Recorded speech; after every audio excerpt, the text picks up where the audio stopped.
ముక్కులకెళ్ళి నీరు గారడం, ఈ భాగంలో నొప్పి రావడం, ఈ తల భాగంలో నొప్పి రావడం, సడెన్‌గా మార్నింగ్ లేవ్వంగానే తుమ్ములు రావడం, ఏదైనా స్మెల్ పోతే ఫుల్ తుమ్ములు, తుమ్ములు, తుమ్ములు.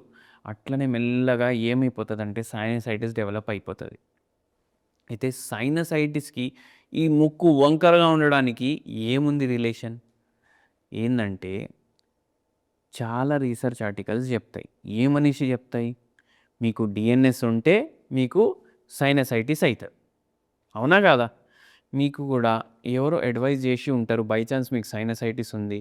అయితే మీకు డీఎన్ఎస్ ఉంది. మీరు సర్జరీ చేయించుకోండి. అది చక్కగా అయిపోతే దాని తర్వాత మీకు ఈ ప్రాబ్లమ్ ఉండదు. ఏది?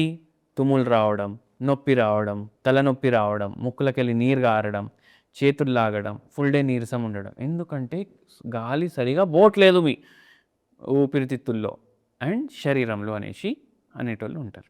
అండ్ ఇది సర్జరీ చేపించినాక మళ్ళా కూడా రికవర్ అయ్యే ఛాన్స్ ఉంటది.